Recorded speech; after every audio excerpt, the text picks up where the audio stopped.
Hello dear students. अभी के पिछले कुछ क्लासेस में हम लोग गॉस लॉ के एप्लीकेशंस को देखे थे, जिसमें एक पहला एप्लीकेशन था कि लाइन के लॉन्ग चार्ज फैला हुआ है, दूसरा था हमारा सीट के लॉन्ग चार्ज फैला हुआ है, फिर थर्ड हम लोग देखे थे कि हॉलो स्फीयर के लॉन्ग चार्ज फैला हुआ है, इसके कारण इलेक्ट्रिक फील्ड का वैल्यू क्या होगा। तो इन सारी तीनों चीज़ों को अगर आप नहीं देखे हैं तो उसका लिंक इसके डिस्क्रिप्शन में है, आप वहां से देख सकते हैं पहले उन तीनों चीज़ों को, फिर आप इसको देखेंगे। तो इसमें हम लोग देखेंगे कि एक सॉलिड स्फीयर कहने का मतलब है, जो पिछले क्लास में हम लोग देखे थे हॉलो स्फीयर था, मतलब हम लोग एक क्रिकेट बॉल को एज्यूम कर रहे थे या फिर फुटबॉल को एज्यूम कर रहे थे, जिसमें क्या होता है सिर्फ बाहर का जो लेयर होता है वो थोड़ा सा कुछ मोटा होता है, लेकिन बीच में क्या होता है खोखला होता है ना। तो हॉलो स्फीयर या फिर स्फेरिकल सेल बोलिए, उसके बारे में हम लोग पढ़े थे। तो इसमें जो है हमारा स्फेयर तो सेम ही है, फुटबॉल जैसा ही है, लेकिन बीच में हॉलो नहीं है, बीच में खोखला नहीं है, वो पूरा हमारा भरा हुआ है, पूरा हमारा सॉलिड है। समझिए कि एक पूरा इमेजिन कीजिए कि कोई भी मेटल, जो भी मेटल आप लेना चाहते हैं, उसका पूरा स्फेयर है और उसमें चार्ज हमारा फैला हुआ है। मतलब पिछले कंडीशन में जो हम लोग लिए थे हॉलो स्फीयर वाले में कि हमारा स्फीयर कुछ इस तरह का था और इस पे चार्ज हमारा सिर्फ बाहर इस तरह से फैला हुआ था, इस तरह का कंडीशन था हॉलो वाले में।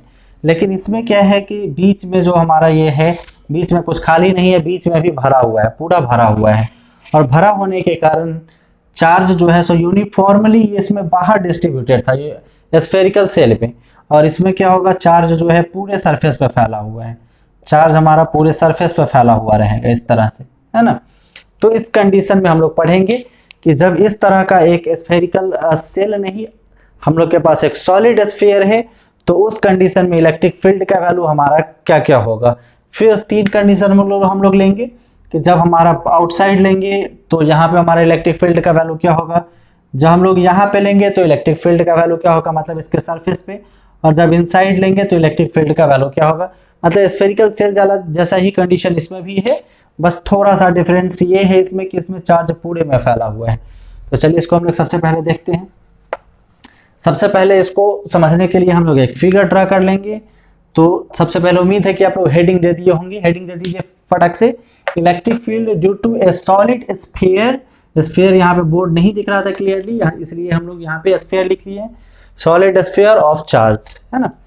Electric field due to a solid sphere of charge, आप हेडिंग दे देंगे फटक से, और एक फिगर बनाना स्टार्ट करेंगे मेरे साथ। सबसे पहले हम लोग स्फेयर ले लेते हैं, इमेजिन करते हैं कि ये स्फेयर है जो क्या है पूरा एकदम सॉलिड है, मतलब कि पूरा भरा हुआ है, कहीं से भी खोखला नहीं है, चार्ज इस पे पूरे सरफेस पे फैला हुआ है, चार्ज इस पे पूरे में फैला हुआ है, चार्ज इस तरह से। हम लोग ज़्यादा चार्ज नहीं लेंगे क्योंकि इसमें रेडियस वगैरह भी हमको बनाना है थोड़ा सा। इसमें मान लीजिए कि चार्ज इस तरह से फैला हुआ है। अब इसका एक सेंटर है, जैसे हमारा फुटबॉल का सेंटर था तो सेम फुटबॉल का ही शेप है, लेकिन ये भरा हुआ है, फिर भी इसका एक हम लोग सेंटर लेते हैं।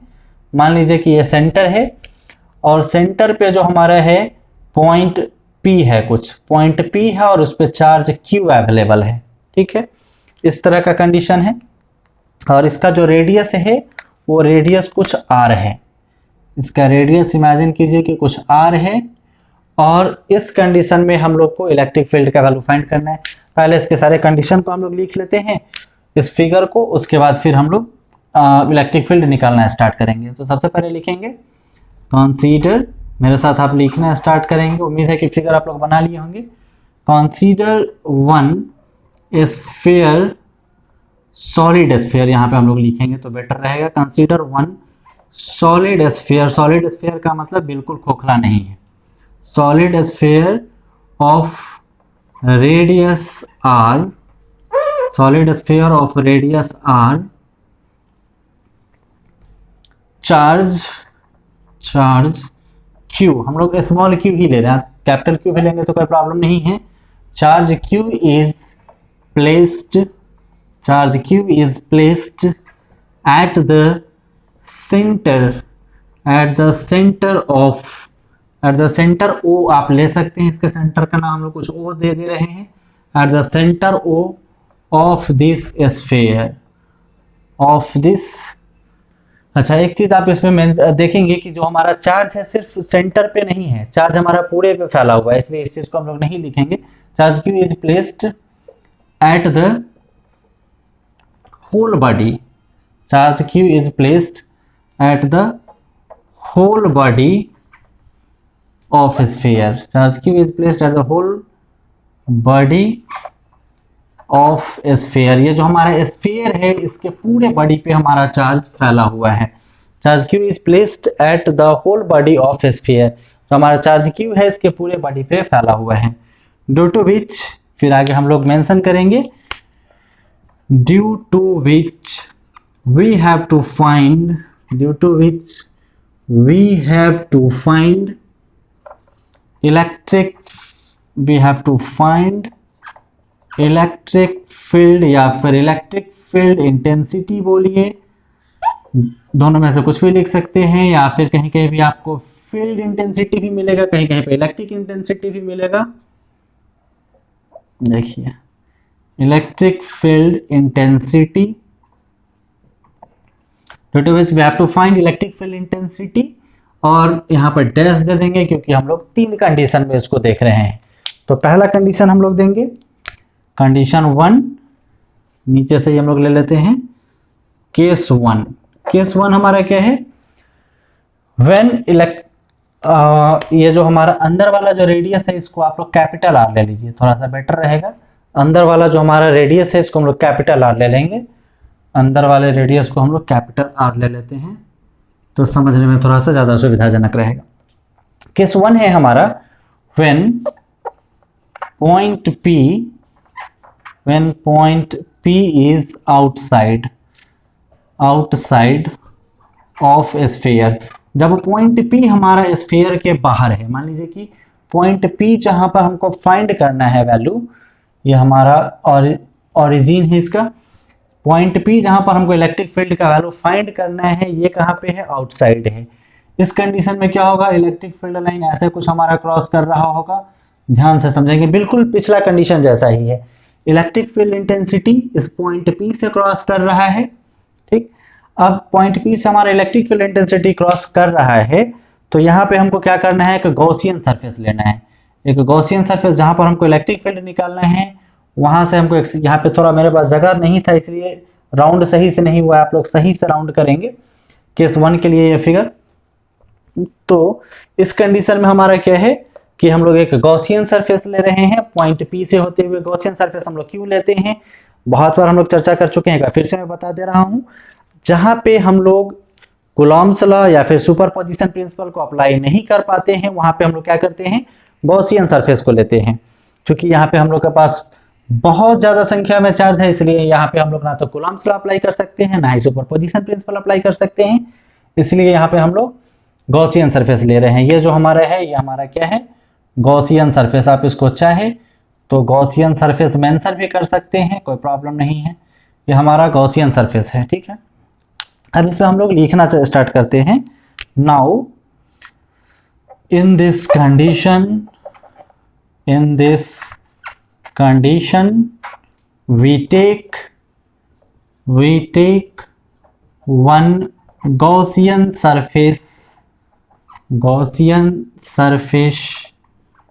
सरफेस हम लोग कैसा गॉसियन सरफेस ले रहे हैं, स्फेरिकल, क्योंकि हमारा स्फीयर जैसा है, गोले जैसा है, तो उसके बाहर से क्रॉस करता हुआ एक गोला हम लोग ले रहे हैं। इस गॉसियन सरफेस कौन सा गॉसियन सरफेस है, स्फेरिकल है, इसको हम लोग ब्रैकेट में मेंशन करते रहे हैं, स्फेरिकल ऑफ रेडियस, जिसका रेडियस कितना है, स्मॉल आर।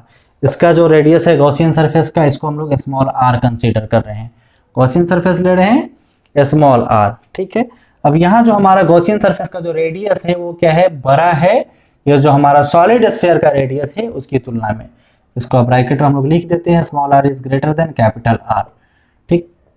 अब इस कंडीशन में हम लोग इलेक्ट्रिक फील्ड का वैल्यू फाइंड करेंगे पॉइंट P पर। तो इलेक्ट्रिक फील्ड का वैल्यू फाइंड करने के लिए हम लोग पहले से पढ़ते आ रहे हैं कि सबसे पहले हम लोग किसके थ्रू चलेंगे, इलेक्ट्रिक फ्लक्स के थ्रू चलेंगे, कि पॉइंट P पर जो हमारा इलेक्ट्रिक फ्लक्स का डेफिनेशन है उसके अकॉर्डिंग इलेक्ट्रिक फ्लक्स का वैल्यू कितना होता है, और फिर गॉस थ्योरम के अकॉर्डिंग इलेक्ट्रिक फ्लक्स का जो वैल्यू है वो कितने हैं, फिर दोनों को इक्वेट करेंगे, ठीक। तो यहाँ पे हम लोग मेंशन करेंगे from the definition of electric flux के डेफिनेशन से, from the definition of electric flux के डेफिनेशन से यहाँ पर हमारा जो फाई का वैल्यू होगा वो कितना हो जाएगा, closed surface integral of E vector dot ds vector. यहाँ पर P पॉइंट पर हमारा इलेक्ट्रिक फील्ड लाइन क्रॉस कर रहा है और जहां से इलेक्ट्रिक फील्ड लाइन क्रॉस कर रहा है वहां पर हम लोग छोटा सा एरिया लेते हैं और इस छोटा सा एरिया को हम लोग क्या कंसीडर करते हैं कि ये हमारा एरिया वेक्टर है और एरिया वेक्टर को हम लोग ds से डिनोट करते हैं। ये सारी चीजें आप पहले से भी जान रहे हैं। तो यहाँ जो हमारा फाई है, फाई इक्वल टू क्या हो जाएगा, इलेक्ट्रिक फ्लक्स के डेफिनेशन के according close surface integral of E dot ds। ये फिर इसको अगर हम लोग लिखे तो क्या लिखेंगे, E ds cos थीटा, और यहाँ पर थीटा हमारा क्या होता है, इलेक्ट्रिक फील्ड लाइन, जो हमारा इलेक्ट्रिक फील्ड है वो और हमारा जो एरिया वेक्टर है वो, दोनों के बीच का एंगल। तो दोनों के बीच का एंगल कहाँ कितना है, यहाँ पर 0 डिग्री। ये चीज भी आप लोग पहले से जान रहे हैं, क्योंकि इलेक्ट्रिक फील्ड लाइन हमारा ऐसे क्रॉस कर जा रहे हैं और एरिया वेक्टर भी हमारा ऐसे है, तो दोनों सेम है, सेम डायरेक्शन में है, तो दोनों के बीच का एंगल कितना हो जाएगा, 0 डिग्री। मतलब फाइनली यहाँ पे हम लोग क्या लिखेंगे, close surface integral of E ds, और cos 0 डिग्री का वैल्यू कितना हो जाएगा, 1। तो 1 से मल्टीप्लाई करेंगे तो हमारा सेम वैल्यू बचेगा, मतलब ई ds ही हमारा बचेगा। फाई इक्वल टू हमारे पास क्या हो जाएगा, closed surface integral of E ds। ठीक है, और बाकी चीजों को फिर हम लोग इधर लिखते हैं, इसको आप एक घेरा में हम लोग डाल देते हैं। फिर इधर हमारा इलेक्ट्रिक फील्ड के बारे में आप जानते हैं कि इलेक्ट्रिक फील्ड हमारा क्या होता है, कांस्टेंट टर्म है। कैसे कांस्टेंट टर्म है, इसको भी मैं एक बार रिपीट कर दूं। इलेक्ट्रिक फील्ड का फॉर्मूला क्या होता है, Q/4πε0 इंटू आर स्क्वायर। यहाँ पे चार्ज के वैल्यू हमारा क्या होता है, फिक्स्ड होता है, 5 कूलम 10 कूलम 20 कूलम कुछ भी। 1/4πε0 का वैल्यू भी फिक्स है, 9 × 10⁹। R4 रेडियस भी हमारा फिक्स है, 2 मीटर 5 मीटर 10 सेंटीमीटर 20 सेंटीमीटर कुछ भी। मतलब ये सारा का सारा चीज हमारा क्या है, एक फिक्स्ड वैल्यू है। मतलब ओवरऑल इलेक्ट्रिक फील्ड हमारे क्या है, कांस्टेंट टर्म है, जिसको हम लोग बाहर निकाल सकते हैं। तो यहाँ पर इलेक्ट्रिक फील्ड को हम लोग बाहर निकाल देते हैं। मतलब फाइनली यहाँ पर हम लोग लिखना चाहे तो क्या लिखेंगे, फाई इक्वल टू ई बाहर हो गया, close surface integral of ds। अब ds कहने का क्या मतलब है, यहाँ पर हम लोग छोटा सा एरिया ले रहे हैं।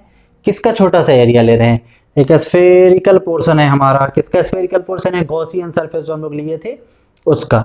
तो यहाँ पर स्फीयर का एरिया हो जाएगा, मतलब फाई इक्वल टू हमारा क्या हो जाएगा, electric field into surface area हम लोग ले रहे हैं। यहाँ पर ds मतलब छोटा सा सरफेस एरिया है जो हम लोग स्फीयर के ऊपर लिए थे, और स्फीयर के ऊपर पूरा सरफेस एरिया लेंगे तो इसको हम लोग यहाँ पे मेंशन कर देंगे, सरफेस एरिया ऑफ स्फीयर। इसको हम लोग मेंशन कर देंगे सरफेस एरिया ऑफ स्फीयर। और सरफेस एरिया ऑफ स्फीयर आप लोग जानते ही हैं, 4πr²। मतलब फाइनली इसको फाई को हम लोग मेंशन कर सकते हैं E इंटू 4πr², है ना। तो उम्मीद है कि आप लोग मेरे साथ नोट कर रहे थे, वहां तक नोट कर लीजिए फटक से। इसके बाद फिर हम लोग गॉस थ्योरम के डेफिनेशन से क्या जानते हैं, इलेक्ट्रिक फ्लक्स का वैल्यू, उस चीज को हम लोग थोड़ा सा मेंशन कर लेते हैं। फ्रॉम द डेफिनेशन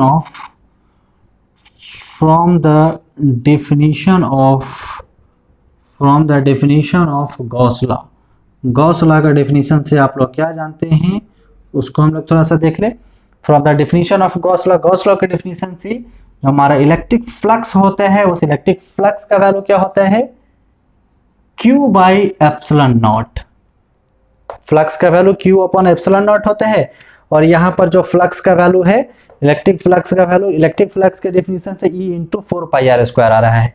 अब लेफ्ट हैंड साइड हमारा इक्वल है, इसलिए इक्वेशन 1 और इक्वेशन 2 दोनों को हम लोग राइट हैंड साइड को भी इक्वेट कर देंगे। उम्मीद है कि आप लोग नोट कर चुके हैं, नहीं किए हैं तो पॉज करके फटाक से स्क्रीनशॉट ले लीजिए, क्योंकि ऊपर से इरेज करने की जरूरत है थोड़ा सा, तो ऊपर से हम लोग अब इरेज कर रहे हैं, है ना। तो इसके बाद राइट हैंड साइड को जैसे हम लोग पिछले वाले सेशन में देखे थे, हॉलो स्फीयर वाले कंडीशन में, सेम कंडीशन को हमको यहाँ पर भी अप्लाई करना है। दोनों तरफ दोनों इक्वेशन को हम लोग आपस में इक्वेट करेंगे, और इक्वेट करने के बाद फाइनली जो हमारा वैल्यू आएगा वही हमारा इलेक्ट्रिक फील्ड का वैल्यू हो जाएगा। अब इस चीज को हम लोग मेंशन भी कर सकते हैं by equating equation 1 and 2, by equating equation 1 and 2 we get equation 1 और 2 को इक्वेट करने पर हमको क्या मिलता है, लेफ्ट हैंड साइड इक्वल है तो राइट हैंड साइड भी इक्वल हो जाएगा, E into 4πr² is equal to Q upon epsilon naught, Q by epsilon naught. अब हमको इलेक्ट्रिक फील्ड का वैल्यू चाहिए तो इलेक्ट्रिक फील्ड इक्वल टू क्या हो जाएगा, इधर 4πr² मल्टीप्लीकेशन में है, नीचे डिवीजन फॉर्म में आ जाएगा, मतलब कि E इक्वल टू हो जाएगा Q बाई 4π, 4π को पहले डालते हैं और फिर एप्सिलॉन नॉट को डाल देते हैं और इंटू r²। ठीक है, तो इलेक्ट्रिक फील्ड जो हमारा आउटसाइड में आना चाहिए, यहाँ पे इस स्फीयर के कारण वो हमारा कितना हो जाएगा, electric field equal to Q by 4π epsilon naught into r²। ठीक है, अब फिर अगर यही हमारा स्फीयर किसी मीडियम में रखा हुआ हो तो वहां पर क्या हो जाएगा, एप्सिलॉन नॉट इंटू के। वो कंडीशन आप लोग पिछले वाले क्लास में भी देखे थे, स्फीयर ये हमारा हॉलो स्फीयर वाले कंडीशन में भी। तो यहाँ पर इलेक्ट्रिक फील्ड इक्वल टू एक और कंडीशन आप डाल सकते हैं, E equal to Q by 4π epsilon naught into के इंटू r²। ये हो जाएगा हमारा किसके लिए हो जाएगा, फॉर ए मीडियम। जब हमारा मीडियम में, किसी भी मीडियम में, कोई मीडियम ले लीजिए, ऑयल ले लीजिए, वाटर ले लीजिए या फिर किसी भी तरह का मीडियम ले लीजिए, वहां पे अगर ये स्फीयर रखा हो तो इलेक्ट्रिक फील्ड का वैल्यू हमारा इतना हो जाएगा। इलेक्ट्रिक फील्ड का value when sphere is placed in a medium, when sphere is placed in a medium, जब स्फीयर हमारा किसी मीडियम में रखा हुआ हो तो उस कंडीशन में हमारा यह फॉर्मूला अप्लाई करना पड़ेगा हमको। फटक से इसको नोट कर लीजिए। इसके बाद फिर हम लोग सेकंड केस देखेंगे। सेकंड केस हमारा क्या है, अच्छा आप चाहें तो तीनों केस के लिए अलग अलग फिगर भी बना सकते हैं और चाहे तो एक से ही आप काम चला सकते हैं। तो तीनों के लिए अलग अलग भी बना लेंगे तो वो भी एक बेटर ऑप्शन है। इस बार आप अलग अलग बना लीजिए तीनों के लिए, फिर सेकंड के लिए हम लोग फिगर बनाना स्टार्ट करेंगे। उम्मीद है कि आप लोग नोट कर चुके होंगे, अगर नोट नहीं कर पाए हैं तो आप फटाक से इसका स्क्रीनशॉट ले लीजिए। फिर इसके बाद हम लोग इसका सेकंड केस को देखेंगे। सेकंड केस भी जैसा हमारा हॉलो स्फीयर वाला कंडीशन था बिल्कुल वैसा ही कंडीशन है। फर्स्ट कंडीशन तो आप लोग देख ही चुके हैं कि सेम था हॉलो स्फीयर के जैसा ही, बस इसका थर्ड कंडीशन जो है वो बिल्कुल डिफरेंट है, टोटली डिफरेंट है थर्ड कंडीशन। तो इसको भी हम लोग इरेज कर लेते हैं क्योंकि हमारा केस 1 वाला सिचुएशन था। अब फिर केस 2 में हम लोग को क्या देखना है, केस 2 के लिए फिर से हम लोग पूरा ड्रा ही कर देते हैं सेम। सबसे पहले हम लोग के पास क्या है, एक स्फीयर है, स्फीयर पे हमारा चार्ज फैला हुआ है, थोड़ा सा ही चार्ज हम लोग बनाएंगे, चार्ज वैसे हमारा सेम ही है, फिगर क्लियर देखिए इसके लिए। अब ये जो है हमारा इसका सेंटर था, सेंटर O था, यहाँ से डिस्टेंस हमारा स्मॉल r था। अब स्मॉल r डिस्टेंस पे हमारा कहीं भी, केस 2 हमारा क्या है, case 2 when point P is placed on surface of a sphere, point P is placed on surface of a sphere। जब स्फीयर के, जो हमारा सॉलिड स्फीयर है, इसके सरफेस पे, इसके सतह पर, जो हमारा फुटबॉल जैसा सरफेस है उसके सरफेस पे कहीं भी एक पॉइंट P है तो उस पे इलेक्ट्रिक फील्ड का वैल्यू हमको फाइंड करना है। सॉरी, फिर से ये हम लोग रेडियस कैपिटल R ले रहे हैं। तो मान लीजिए कि यहाँ पे सरफेस कहीं भी यहाँ पे ले लीजिए, यहाँ पे पॉइंट P है हमारा, इस पे हमको इलेक्ट्रिक फील्ड का वैल्यू फाइंड करना है। तो पॉइंट P, जैसे ही जो भी पॉइंट हम लोग कंसीडर करते हैं वहां पे हम लोग क्या करते हैं, वहां से इलेक्ट्रिक फील्ड लाइन को क्रॉस करवाते हैं, इलेक्ट्रिक फील्ड लाइन को गुजारते हैं, है ना।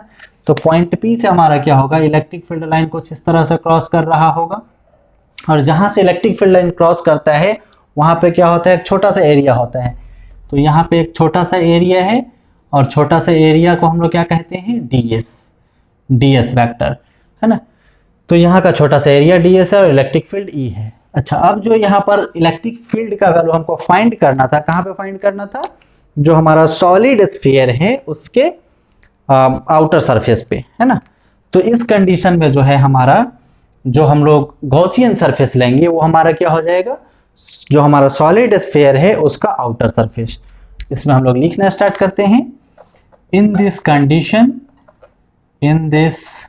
Condition the Gaussian surface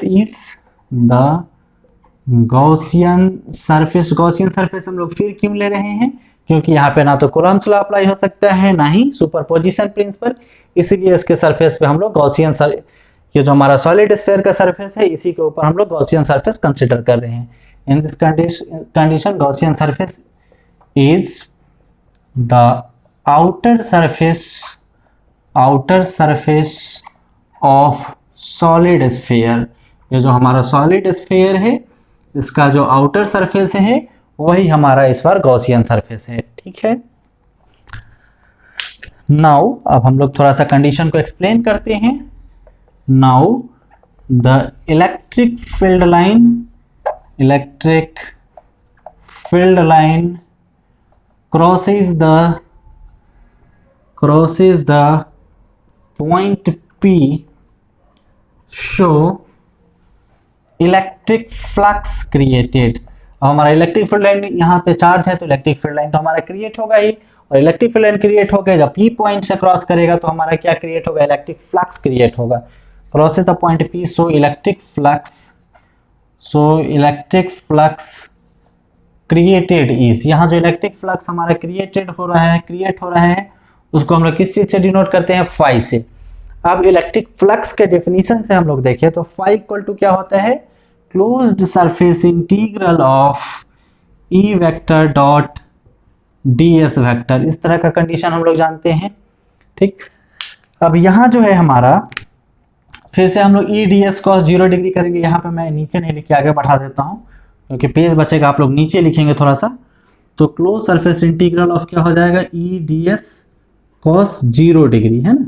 cos theta होता है तो थीटा क्या है, दोनों सेम डायरेक्शन में है, तो cos 0 डिग्री का वैल्यू कितना होता है, 1 होता है। 1 से मल्टीप्लाई करेंगे, फाइनली हम लोग के पास क्या रहेगा, ई ds ही रहेगा। तो हम लोग के पास क्या बचेगा, close surface integral of E ds, that's it. फिर हम लोग क्या करेंगे, इलेक्ट्रिक फील्ड को बाहर निकाल देंगे क्योंकि इलेक्ट्रिक फील्ड हमारा कांस्टेंट टर्म है, और ds का इंटीग्रेट करेंगे। फाइनली हम लोग को आ जाएगा क्लोज सरफेस, ई को बाहर निकाल दीजिए, ई हमारा बाहर है, close surface integral of ds। Close surface integral of ds कहने का क्या मतलब, जो छोटा सा हम लोग सरफेस एरिया ले रहे हैं वो कहाँ पे ले रहे हैं, जो हमारा सॉलिड स्फीयर का बाहर वाला सरफेस है वहां पर। तो सॉलिड स्फीयर का हमारा पूरा सरफेस क्या हो जाएगा, सरफेस एरिया ऑफ स्फीयर, मतलब कि फिर यहाँ पर हमारा क्या हो जाएगा, E into surface area of sphere, surface area of sphere हो जाएगा।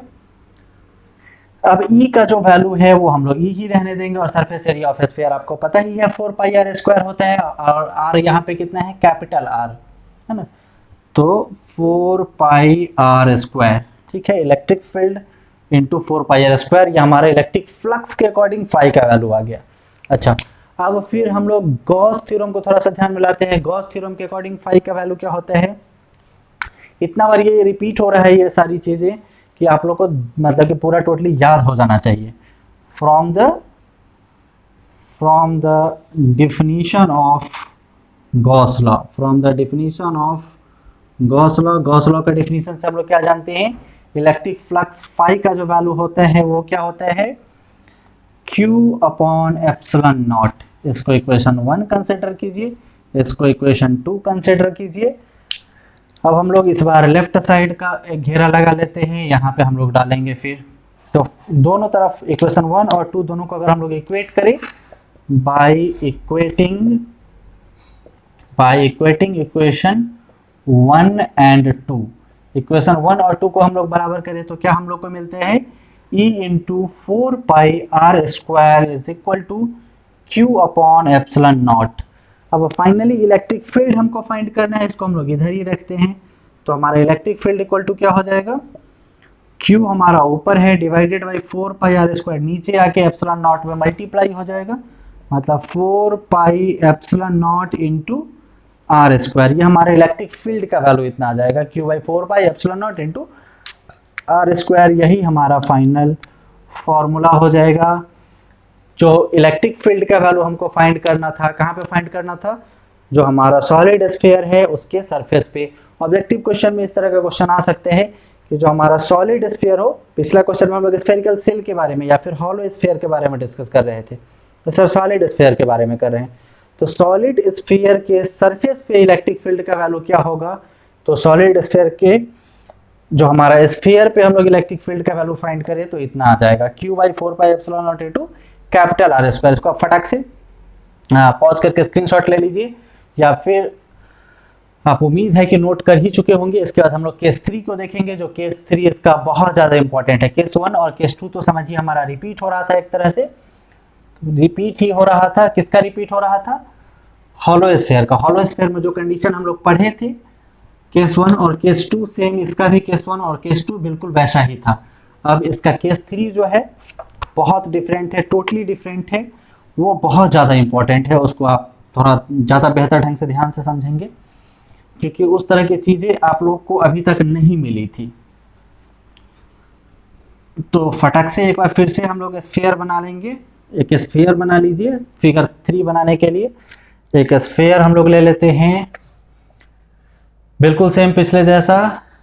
एक स्फीयर है हम लोग के पास, इस स्फीयर पे क्या है, चार्ज फैला हुआ है। इस पे पूरे पे चार्ज हमारा फैला हुआ है।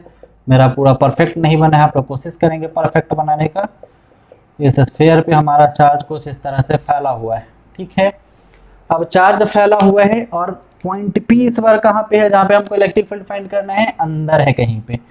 तो इस कंडीशन में ध्यान से समझिए, पॉइंट P इस बार हमारा कहाँ है, अंदर है। बीच में हमारा ओरिजिन है, ओरिजिन हमारा बीच में है, मतलब कि जो हमारा चार्ज जहाँ पे है अवेलेबल, वो उसका सेंटर कहाँ पे है, मतलब ये जो हमारा स्फीयर है, स्फीयर का रेडियस कितना होता है, कैपिटल आर। आप स्मॉल जो भी चाहे आप ले सकते हैं, ऐसा कुछ नहीं है, कैपिटल आर ही लेना है, लेकिन हम लोग शुरू से लेते आ रहे हैं इसलिए हम लोग ले रहे हैं कैपिटल आर। अच्छा, अब ये हमारा पॉइंट O जो है, जहाँ पर हम पॉइंट P जो है, जहाँ पर हमको इलेक्ट्रिक फील्ड का वैल्यू फाइंड करना है, वहाँ से हमको क्या करना है, कि गॉसियन सरफेस लेना है। क्योंकि जहाँ पे हमको इलेक्ट्रिक फील्ड फाइंड करना होता है, वहाँ से हम लोग क्या करते हैं, एक गॉसियन सरफेस लेते हैं, ठीक है। और इसका जो रेडियस है, इसका रेडियस हम लोग अपने मन से कुछ r' मान लेते हैं। आप कुछ भी कंसिडर कर सकते हैं, x, y, z, जो आपका इच्छा हो, उससे कोई फर्क नहीं पड़ता है। ये हम लोग कुछ r' कंसिडर कर लेते हैं। अब इलेक्ट्रिक फील्ड लाइन ध्यान से समझेंगे, ये P पॉइंट जहाँ पे हमको इलेक्ट्रिक फील्ड का वैल्यू फाइंड करना है, तो P पॉइंट से हमारा क्या होगा, इलेक्ट्रिक फील्ड लाइन क्रॉस करेगा। यहाँ से हमारा इलेक्ट्रिक फील्ड लाइन क्रॉस कर रहा है, बाहर निकालना उचित नहीं होगा, यहीं तक हम लोग लाते हैं। यहाँ पर हमारा इलेक्ट्रिक फील्ड लाइन है, और चूंकि इलेक्ट्रिक फील्ड लाइन इसके सरफेस को क्रॉस कर रहा है, गॉसियन सरफेस को, तो गॉसियन सरफेस से जो हमारा क्रॉस कर रहा है, यहाँ पर एक छोटा सा एरिया से क्रॉस कर रहा है, मतलब यहाँ जो हमारा एरिया वेक्टर है वो क्या है, ds है। अब ध्यान से समझिए, प्रैक्टिकली मैं आप लोग को समझाता हूँ।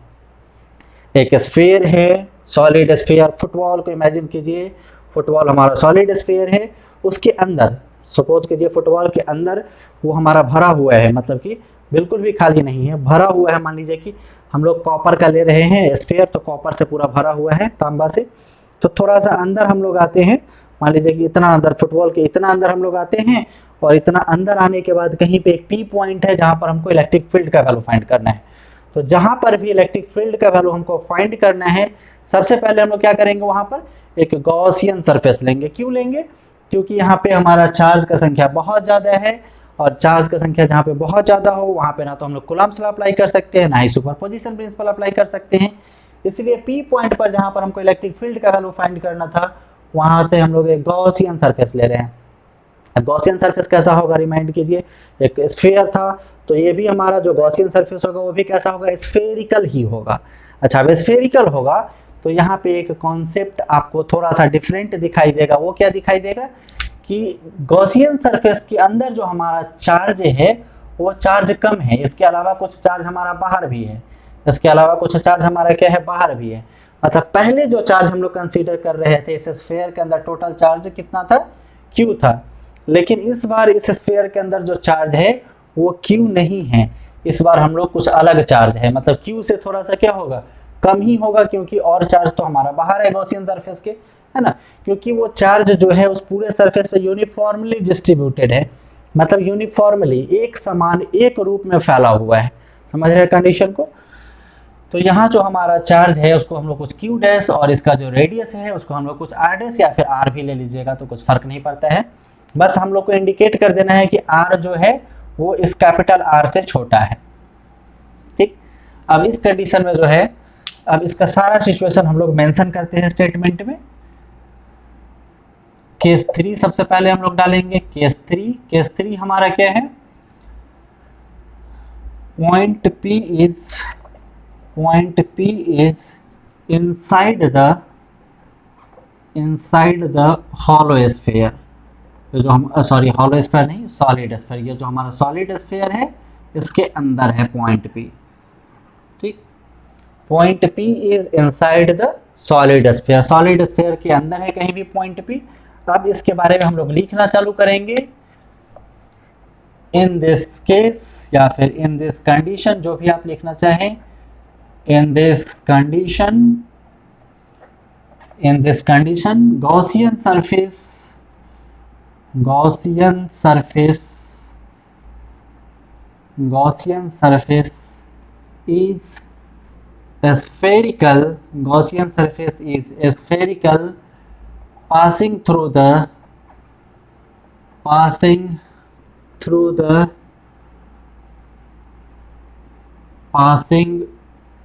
the point P, जो पॉइंट P से क्रॉस कर रहा है, point P whose radius is,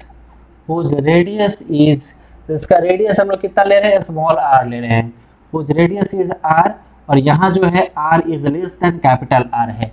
और ये जो इस बार हम लोग r ले रहे हैं, ये r क्या है, बड़ा वाला जो r है उससे छोटा है। केस 1 में क्या लिए थे हम लोग, छोटा वाला r ही लिए थे, लेकिन वो r क्या था, वो वाला r इस कैपिटल R से बड़ा था, है ना। whose radius is r and charge inside the Gaussian surface,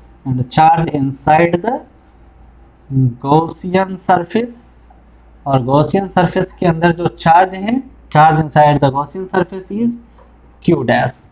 जो हमारा चार्ज है Gaussian surface के अंदर वो क्या है, Q डैश। और यहाँ पे Q डैश क्या है, Q डैश जो है हमारा लेस देन है Q से।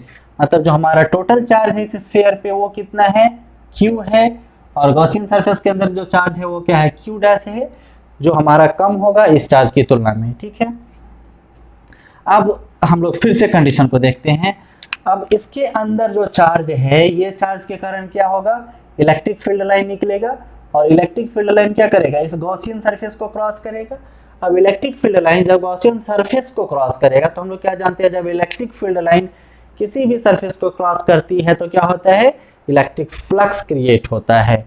तो यहाँ भी P पॉइंट पे इलेक्ट्रिक फ्लक्स क्रिएट होगा, क्योंकि इलेक्ट्रिक फील्ड लाइन इसको क्रॉस कर रहा है, और इलेक्ट्रिक फील्ड लाइन क्रॉस कर रहा है, तो यहाँ पे एक छोटा सा एरिया है, और छोटा सा एरिया हमारा क्या है, ds है।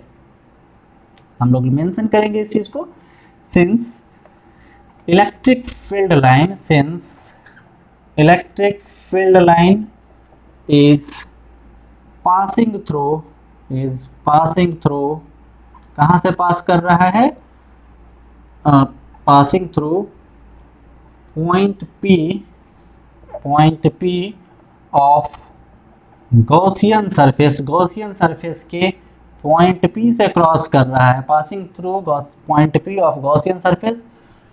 So it creates electric flux. इसके कारण क्या कर रहा है, ये इलेक्ट्रिक फ्लक्स क्रिएट कर रहा है।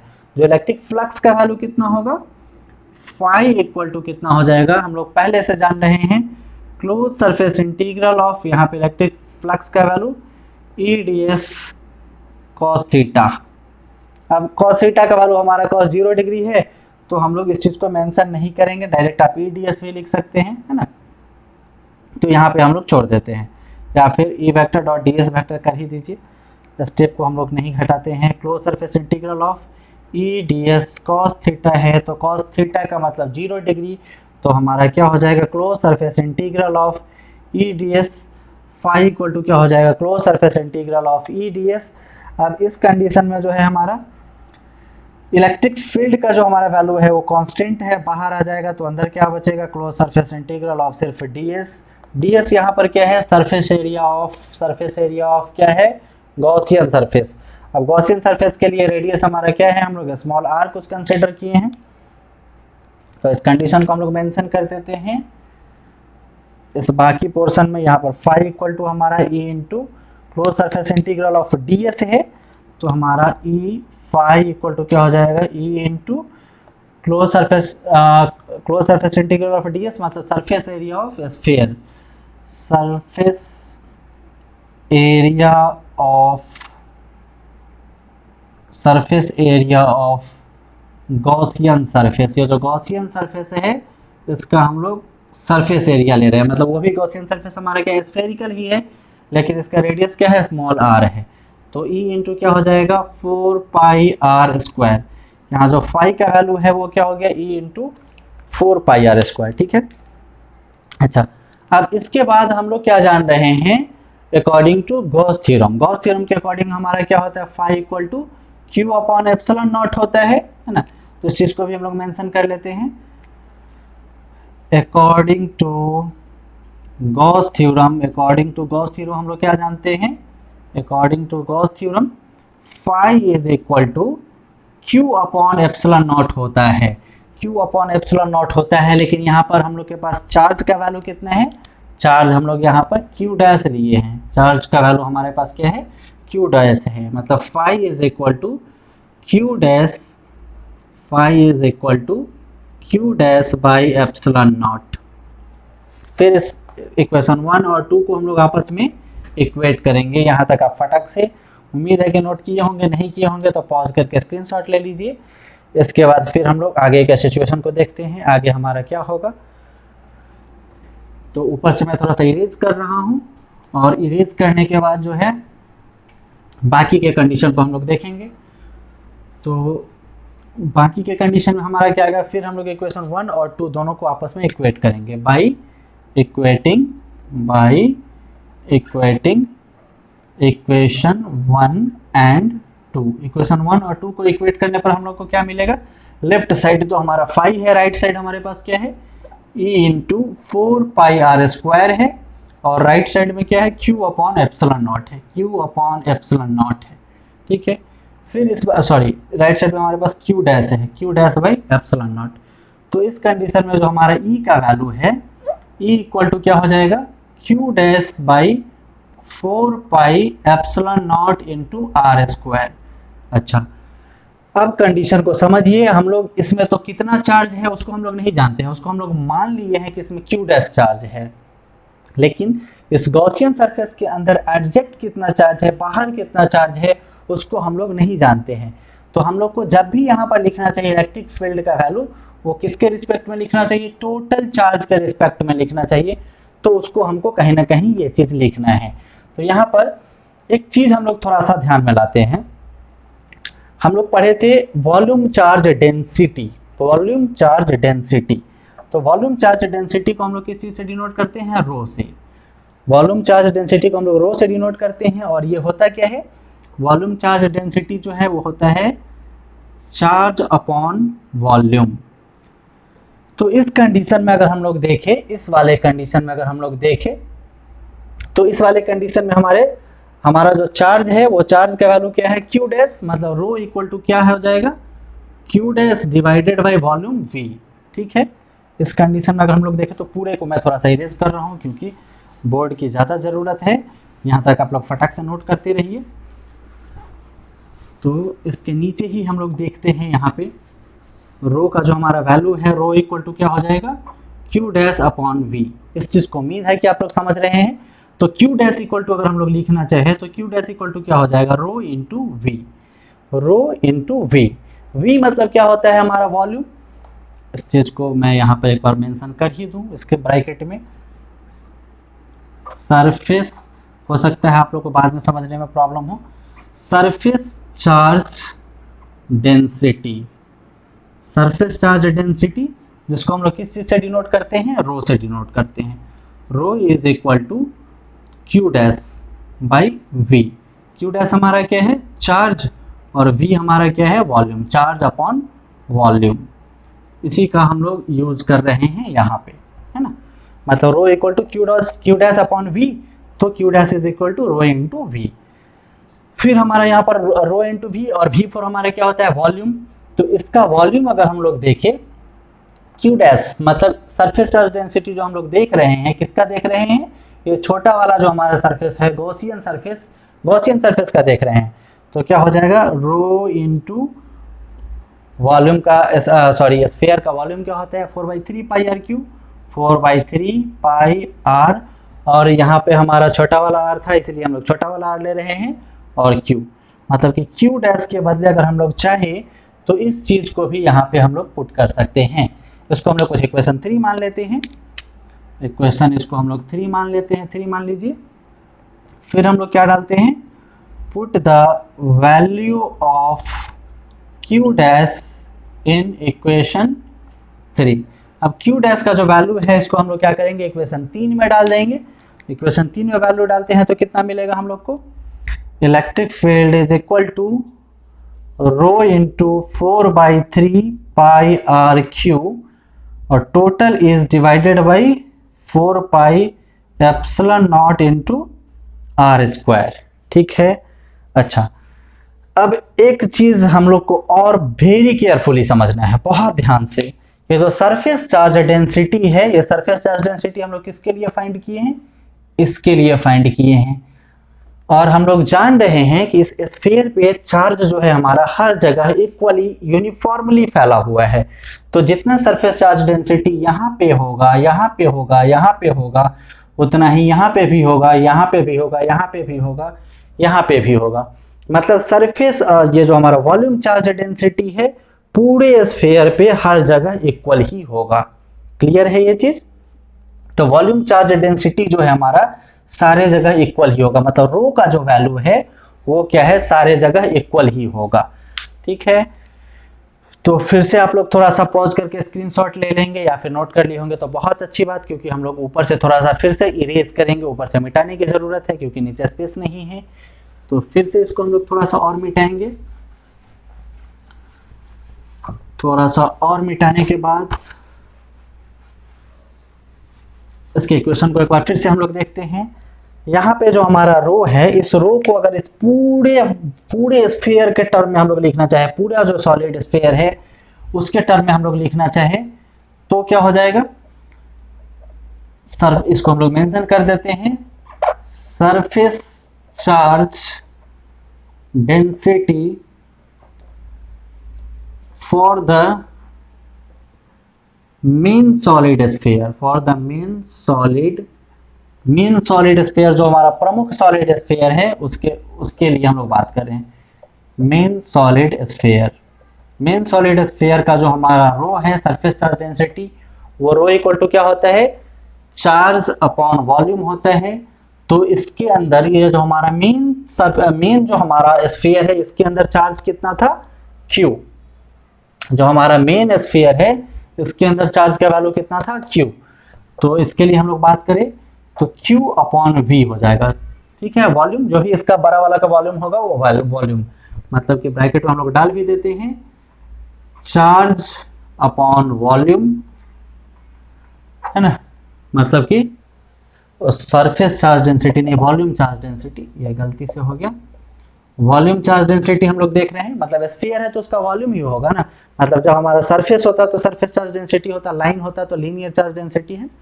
तो हमारा वॉल्यूम है तो वॉल्यूम चार्ज डेंसिटी। ठीक है। शायद नीचे भी अगर लिखा गया होगा सरफेस चार्ज डेंसिटी तो उसको आप वॉल्यूम कर लेंगे।